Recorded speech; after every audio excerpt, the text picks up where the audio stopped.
What's up, guys? I'm Crystal Lee Naomi, aka Jasmine Borders on Tyler Perry's Sisters. Be sure to subscribe to the Haves and the Have-Nots review for not only reviews on the Haves and the Have-Nots, but also on Sisters. And while you're at it, give your girl a follow on Instagram at Crystal Lee Naomi. And I'll see you every Wednesday at 9, only on BET.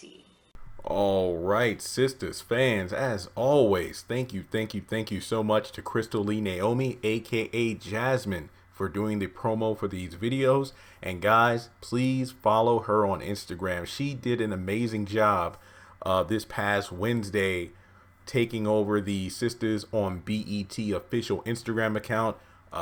Due to that, along with these promos and whatnot, she's gained a lot of followers. So if you followed her, thank you so much. She has now reached over 6,000 followers, and I believe over 6,100 plus followers. So thank you all for supporting her. And before getting into this video, if you can all just continue to support me by, well, hitting that subscribe button if you haven't done so already. Hit the bell notification icon. That way you don't miss out whenever I post new content. And make sure you follow me on my various social media platforms. Links are in the description below. But moving into the topic of this video, I gotta admit, Sisters is getting pretty dang good.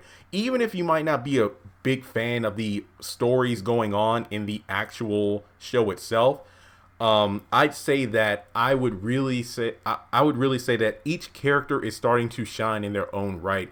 And Danni, let's see, I don't want to jump the gun on this, but I feel like Danni has shown the most growth.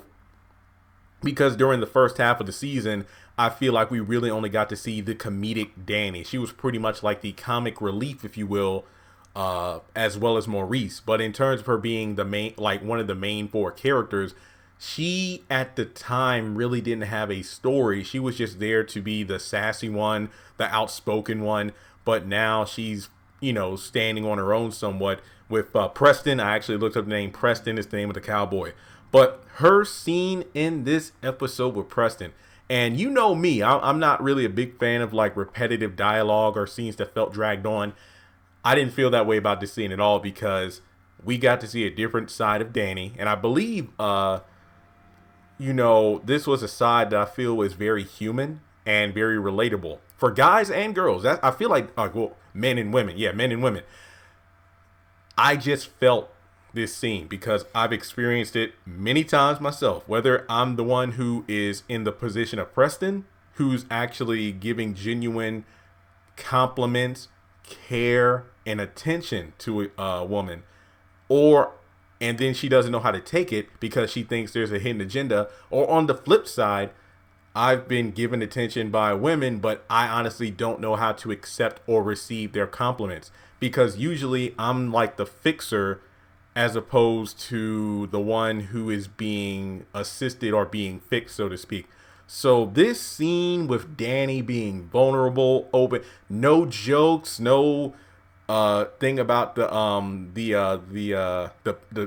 pen, nothing like that. This was a legitimate, heartfelt scene, and kudos to the acting in this scene. How many of us have felt some kind of way about ourselves, the way we look, how much we weigh, if we have imperfections in our skin, whether it be blemishes, pimples, or whatever the case may be, or sometimes you just don't feel in love with yourself. Like, I'm not trying to sound like a black Dr. Phil or anything, but this scene was nothing but the truth, and I loved it. Sometimes it doesn't matter if you have the admiration of like 500,000 people or 50 people or 10 people or maybe even just 5 people in your life. How many compliments you receive and whatnot. If you don't feel good about yourself, it doesn't matter how many people tell you, oh, you look good, or I love your personality, or I really care about you. Unless you really feel good, if you don't care about yourself, none of that stuff will matter because you're always going to feel like, well, I don't think I look good. So you saying that to me, you must want something. Don't lie to me like that. And I wasn't even mad at Danni because I've dealt with women who have said the same thing to me, or I have felt the way Danni has felt.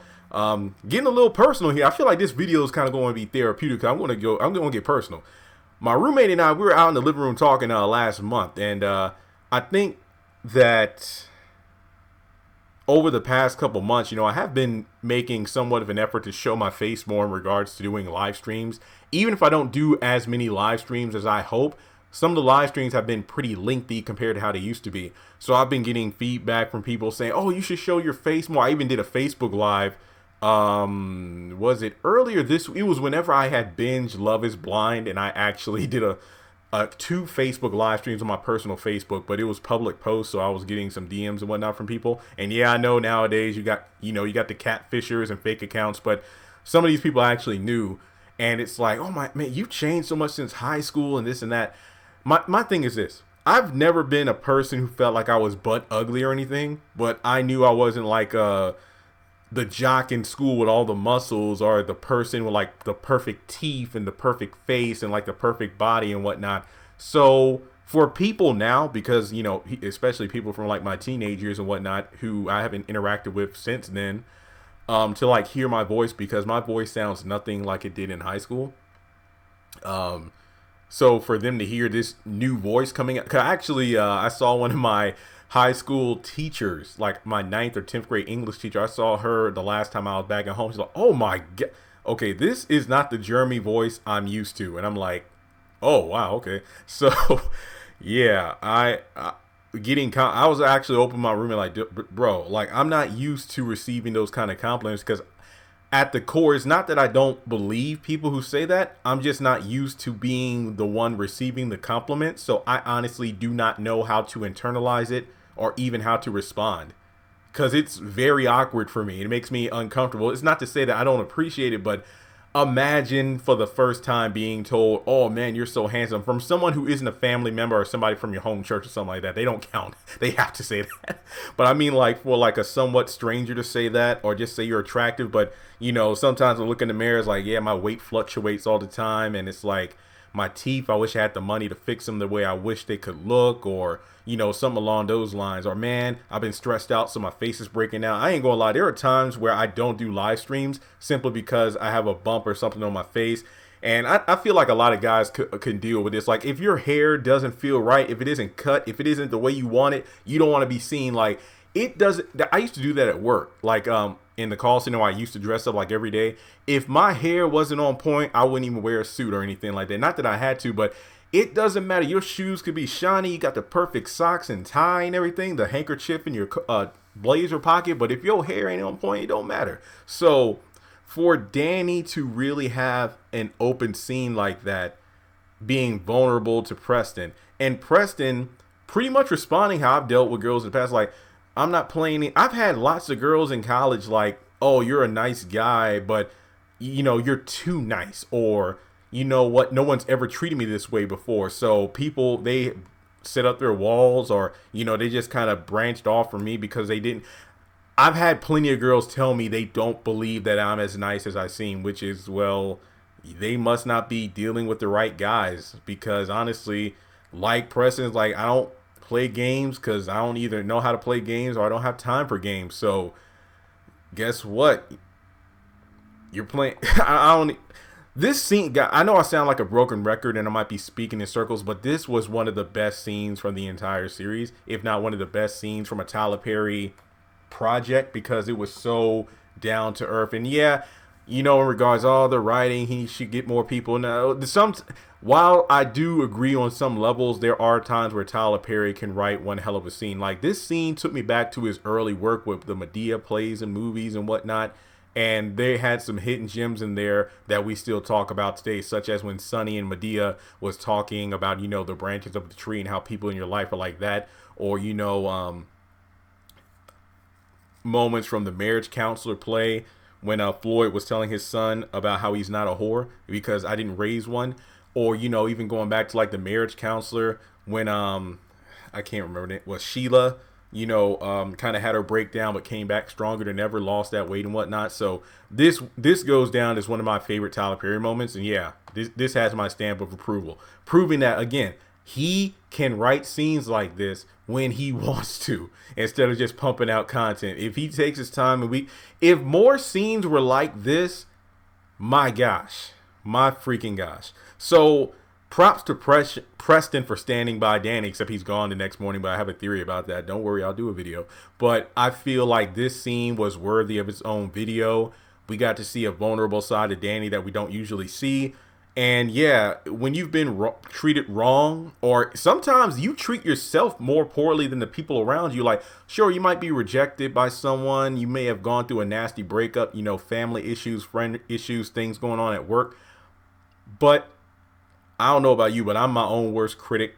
And sometimes my self punishment, if you will, is like mental, like, you know, always like overthink things and whatnot. And things are, and I make things worse in my head than they actually are, you know, like, so sometimes that could be the reason why we set up walls. And when somebody is being genuinely nice, we don't believe them because we don't believe those things about ourselves. So honestly, I can go on and on and on about this, but this video will be so freaking long. But I just have to say bravo to Preston and Danny. This was a very, very good scene. Let me know your thoughts. And guys, I get it. If you jumped off the sister bandwagon during the early episodes and whatnot, I would definitely recommend checking out. This was episode 19, Bugaboo, I think was the name of it. Check it out on, I think it should be like on BET.com or something like that, because that's usually where I pull it up. Yeah, either that or on Xfinity, whatever your internet provider is. But yeah, this was a great scene. Wow. Good. My gosh. I already did my social media plugs. Once again, thank you to Crystal Lee for that amazing promo. And with that being said, let me take a quick breather, record more content, and I'll talk to you all soon.